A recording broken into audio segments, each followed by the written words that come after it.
허리 조심하셔야 돼요. 나이 들면 넘어지는 건 순간인데 평생 안 서는 경우도 있대요. 그 말을 하는 그녀의 손이 내 허리춤에 닿았다. 민망할 법도 했는데 그녀는 느리게 웃었다. 입이 몇 개 있는지 아세요? 나는 멍하니 쳐다보다가 헛기침만 했다. 그녀는 눈을 피하지 않고 말했다. 하나는 밥 먹는 입, 하나는 바깥에서 웃는 입. 그리고 혼자 있을 때 쓰는 그런 입도 있죠. 그 입은 밖에선 말 못하는 소리도 내니까. 그날 이후였다. 그녀가 내게 운동화 끈을 다시 묶어준 그 순간부터 내 안에서 오래 묻어있던 무언가가 깨어나기 시작한 건, 여러분은 이런 말 어떻게 들리시나요? 중년에도 욕망이 죄일까요? 그날은 내게 아무 의미 없는 평일 아침이었다. 시청 위탁업체 소속으로 복지센터 체육반 안전점검이 예정된 날이었고, 나는 늘 해오던 대로 보고서만 툭 던져주고 나올 생각이었다. 하지만 문이 열리자 땀을 흘리며 운동을 마친 여성들 사이에서 한 사람의 실루엣이 눈에 들어왔다. 그녀였다. 김예정. 한눈에 알아볼 수 있었다. 28년 전 내가 한창 순경 생활을 하던 무렵, 야근 사이사이 먹던 그 분식집, 거기서 혼자 가게를 보던 여자. 그리고 아주 짧고 아주 진한 내 젊은 날 유일했던 감정의 기억. 나는 그 기억을 오래 묻어둔 줄 알았다. 그런데도 그녀의 얼굴 하나로 몸 안 어딘가가 벌컥벌컥 깨어났다. 처음에는 아무렇지 않은 척 지나쳤다. 그녀 역시 딱히 반가움을 드러내지도 않았다. 오히려 묘한 거리감이 더 불편했다. 그게 오히려 나를 더 자극했다. 며칠 뒤 다시 마주친 그녀는 내 이름을 기억하고 있었다. 오래전 분식집을 기억하는 사람은 이제 나 하나뿐일 줄 알았는데, 그녀는 나보다 더 뚜렷하게 그 시절을 품고 있는 것처럼 보였다. 그날 이후 나는 이유를 만들어 복지센터를 자주 들락거렸다. 봉사 물품 운반, 운동기구 점검, 새벽 조기 청소, 다 핑계였다. 그녀를 더 자주, 더 가까이서 보기 위한. 그녀는 예전보다 단단해진 모습이었지만 살결의 곡선이나 말투 하나는 예전 그대로였다. 가끔 웃을 때 살짝 뜨는 왼쪽 눈꺼풀, 손에 박힌 굳은 살 자국까지도 선명했다. 나는 감정을 숨긴 채 조심스럽게 다가갔고, 그녀는 일정한 거리를 유지하며 여지를 남겼다. 묘한 기류였다. 서로 의도를 말하지 않는데 마음은 자꾸 언저리를 맴돌았다. 어느 날은 내가 먼저 물었다. 혼자 운동 다니는 게 외롭지 않느냐고. 그녀는 땀이 마르지도 않은 채 내 옆에 앉더니 굳이 대답하지 않고 내 무릎에 물수건을 건넸다. 그 한 동작에 이상한 온도가 느껴졌다. 그날 이후로 나는 그녀가 무슨 말을 하지 않아도 이미 많은 걸 말하고 있다는 걸 깨달았다. 그리고 결국 주말 산행을 같이 가게 되었다. 누가 먼저 말했는지는 중요하지 않았다. 우리는 이미 오래전부터 올라갈 길을 서로 마음속에서 마련하고 있었던 것 같다. 그날 아침 그녀는 밝은색 트레이닝복을 입고 나왔다. 머리는 짧게 묶였고 목덜미엔 땀이 송골송골 맺혀 있었다. 그 모습이 유난히 눈에 들어왔고 나는 한동안 말을 잃었다. 산은 생각보다 가팔랐다. 쉬는 구간마다 그녀는 나를 먼저 앉히고 물통을 꺼내 건넸다. 아무 말도 없이 마주 앉아있던 그 순간 그녀가 조용히 말을 꺼냈다. 그때 내가 나오지 않은 걸 알고 있었다고. 분식집 문을 닫고 떠난 날 나는 분명 약속 장소에 있지 않았다고. 그녀는 서운함을 말하지 않았지만 그 목소리엔 시간이 눌러놓은 감정이 묻어 있었다. 나는 변명하지 않았다. 뭐라 말할 자격도 없었다. 그저 고개를 끄덕이고 그녀의 손이 무릎 위에 닿는 것을 허락했다. 그녀는 무심하게 내 손등을 쓸었다. 손톱 끝이 살갗을 스치듯 미끄러졌고 그 짧은 접촉에 내 몸은 당황스러울 만큼 예민하게 반응했다. 나는 남자로서의 감각이 아직도 살아있다는 걸 그제야 실감했다. 그게 설렘인지 욕망인지 도무지 구분할 수 없을 만큼 복잡한 감정이었다. 그날 밤, 집에 돌아와 나는 우연히 앨범 속 사진을 꺼내보다 아들과 며느리의 결혼식 사진을 다시 보게 되었다. 그리고 거기서 그녀를 다시 만났다. 사진 속에서 며느리의 어깨에 손을 얹고 웃고 있는 여자. 바로 그녀였다. 김예정, 내 며느리의 어머니였다. 머리가 띵했다. 숨이 막혔다. 몇 초 동안 나는 세상이 도는 소리를 들었다. 나는 도망치듯 다음날 센터 출입을 끊었다. 그녀의 전화를 몇 번이고 피했고 그녀는 더 이상 나를 찾지 않았다. 모든 게 끝난 줄 알았다. 하지만 그날 아침 복지센터 앞 벤치에 앉아있는 그녀를 다시 보게 되었을 때 나는 아무것도 말할 수 없었다. 그녀는 나를 향해 웃지도 않았다. 그저 평온하게 앉아 있었다. 나는 그날 아무 말도 건네지 못한 채 그녀 옆을 지나쳤다. 그녀의 체온이 느껴졌던 그 순간 나는 끝내 발걸음을 멈추지 못했다. 지금도 가끔 걷다가 허리를 삐끗하면 그녀가 묶어주던 운동화 끈이 생각난다. 그 손에 닿았던 내 손등이 아직도 조금 따뜻한 것 같다. 나는 그날 이후로 다시 그녀를 찾지 않았다. 그녀도 나를 부르지 않았다. 하지만 마음 한켠에선 여전히 그녀가 앉아있던 벤치가 떠오른다. 그게 사랑이었는지, 외로움이었는지, 혹은 그냥 중년 남자의 치기였는지 아직도 확신할 수는 없다. 나는 그녀의 옆을 지나쳤지만 발끝은 진작부터 망설이고 있었다. 뒤통수에 느껴지던 바람 같은 기운, 그게 아마 그녀였을 거다. 바라보지도 불러세우지도 않았지만 그 자리에 그녀가 있다는 걸 몸이 먼저 알아챘다. 몇 걸음쯤 지나가다 결국 멈춰섰다. 돌아서 보니 그녀는 여전히 앉아 있었다. 두 손을 무릎 위에 모으고 그저 나무들 사이로 스며드는 햇빛을 바라보고 있었다. 나는 다시 그녀 옆에 앉았다. 말 한마디 없이. 그녀도 묻지 않았다. 왜 도망쳤냐고, 왜 피했냐고 따지지 않았다. 우리는 오래도록 말이 없었다. 하지만 그 시간이 오히려 더 조심스러웠다. 더 이상 숨길 수 없었다.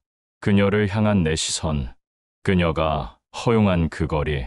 그날 이후 나는 다시 복지센터에 나가기 시작했다.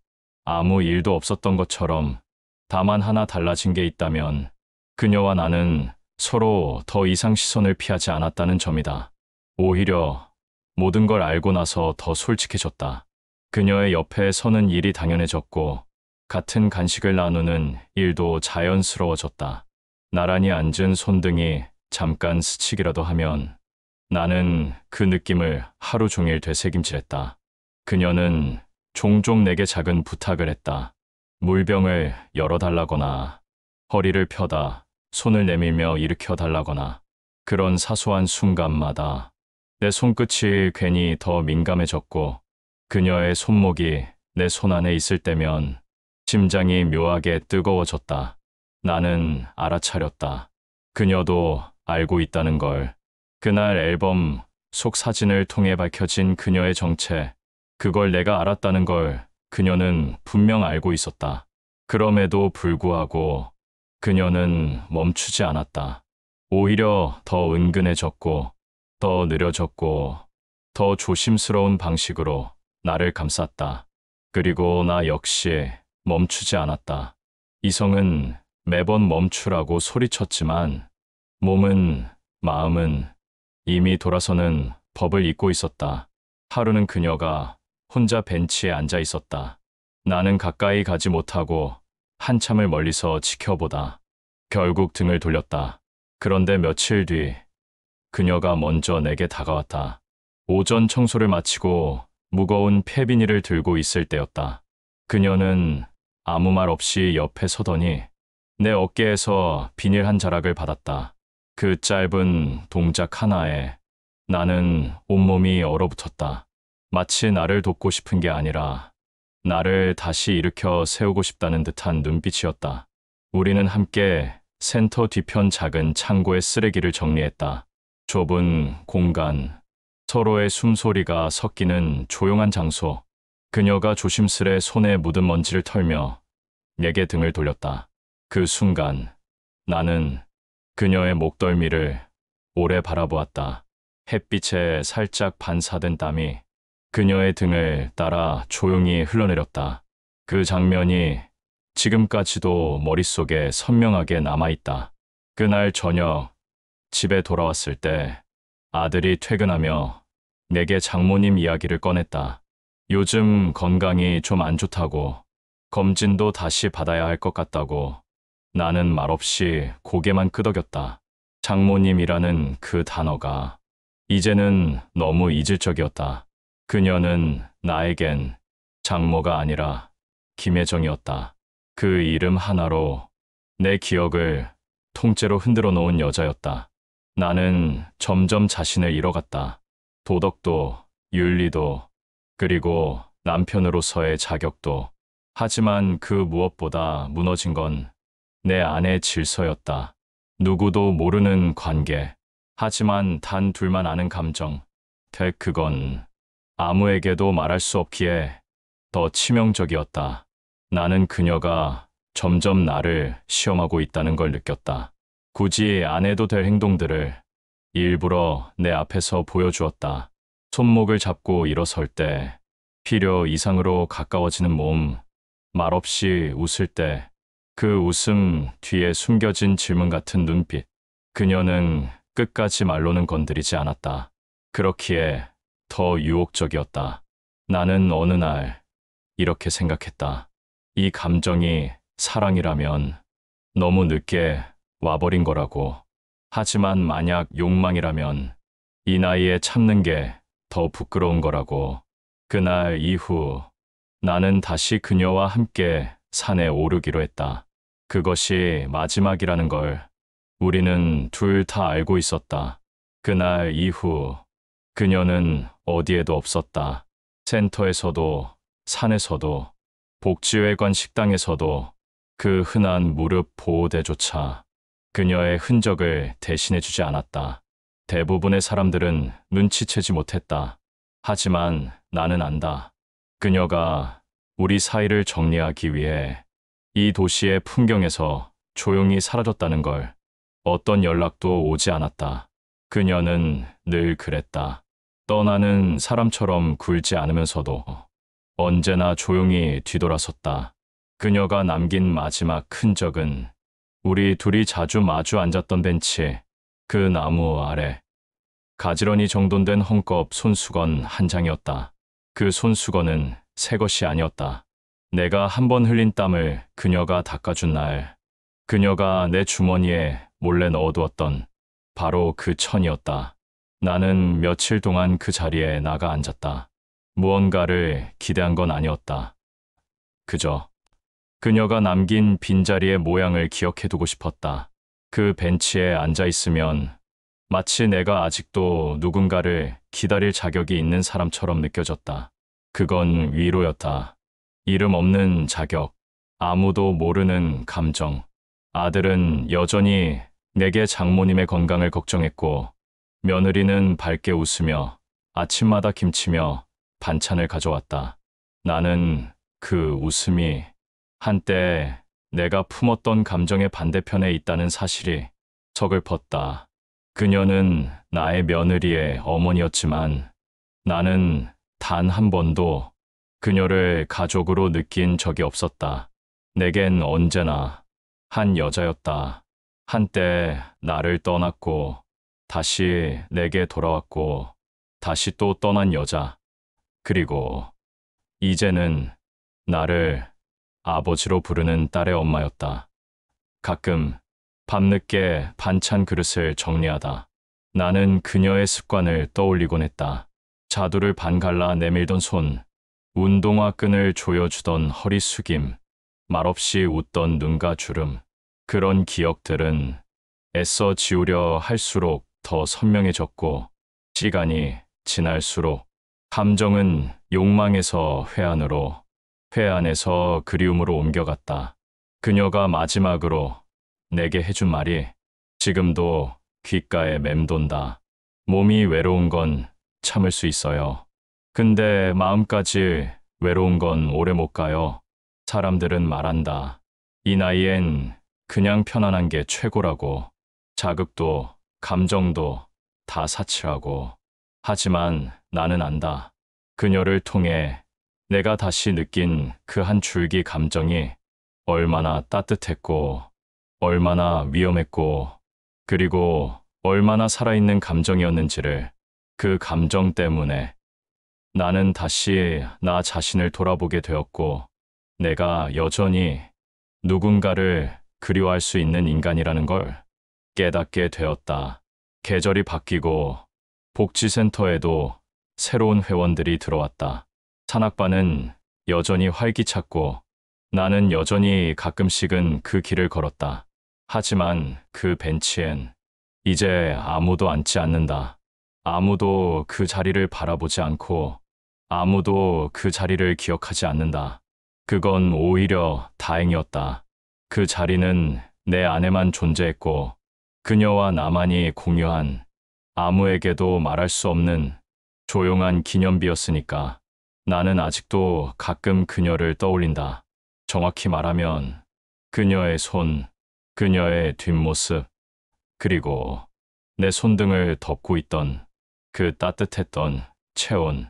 그녀는 내게 다시 올 리 없고 나도 다시 가선 안 되는 사람이 되었지만 한 가지는 확실하다.